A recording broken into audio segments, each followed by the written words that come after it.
Breaking news చూస్తున్నాం. ఢిల్లీలో కొత్త ప్రభుత్వం కొలువుదీరబోతోంది. 27 ఏళ్ల తర్వాత కమలం పార్టీ అధికార పగ్గాలు చేపట్టబోతోంది. కొత్త సీఎం ఎవరనే సస్పెన్స్ కు తెరదించిన ఆ పార్టీ సీఎం కుర్చీపై ఓ మహిళను కూర్చోబెడుతోంది. ఎమ్మెల్యేగా తొలిసారి గెలిచిన రేఖా గుప్తా హస్తిన ముఖ్యమంత్రిగా ఇవాళ ప్రమాణ స్వీకారం చేయబోతున్నారు. ఇందుకోసం ఢిల్లీలోని రామ్లీలా మైదానం ముస్తాబైంది. ఇవాళ ఉదయం 11 గంటల నుంచి మధ్యాహ్నం 12:34 వరకు ప్రమాణ స్వీకారోత్సవం కొనసాగనుంది. మధ్యాహ్నం 12:05 సీఎంగా రేఖా గుప్తా ప్రమాణ స్వీకారం చేయనున్నారు. ఆమెతో పాటు మరో 6 మంత్రులుగా ప్రమాణ స్వీకారం చేసే అవకాశం ఉంది. డిప్యూటీ సీఎంగా పర్వేష్ వర్మ, మంత్రులుగా సిస్రా, ఆశీష్ సూద్, కపిల్ మిశ్రా, పంకజ్ సింగ్, రవీంద్రరాజ్ ప్రమాణ స్వీకారం చేయనున్నారు.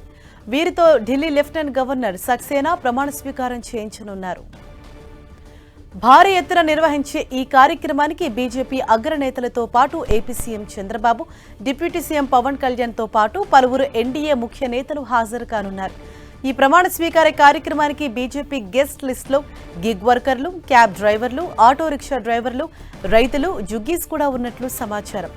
సంక్షేమ పథకాల లబ్ధిదారులను కూడా ఆహ్వానించినట్లు తెలుస్తోంది. వీరితో పాటు 50 మందికి పైగా సినీ తారలు, పారిశ్రామికవేత్తలు, దౌత్యవేత్తలకు సైతం ఆహ్వానాలు పంపినట్లు సమాచారం. గత ముఖ్యమంత్రులు, ఆప్ నేతలు అరవింద్ కేజ్రీవాల్, అతీషి, కాంగ్రెస్ ఢిల్లీ యూనిట్ చీఫ్ దేవేందర్ యాదవ్ని కూడా ఈ కార్యక్రమానికి ఆహ్వానించినట్లు తెలిసింది.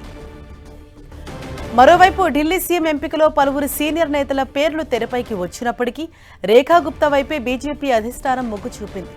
షాలిమార్ బాగ్ నుంచి తొలిసారి ఎమ్మెల్యేగా గెలుపొందిన 50 ఏళ్ల రేఖా గుప్తాకు ఢిల్లీ సీఎం పగ్గాలు అప్పగించింది.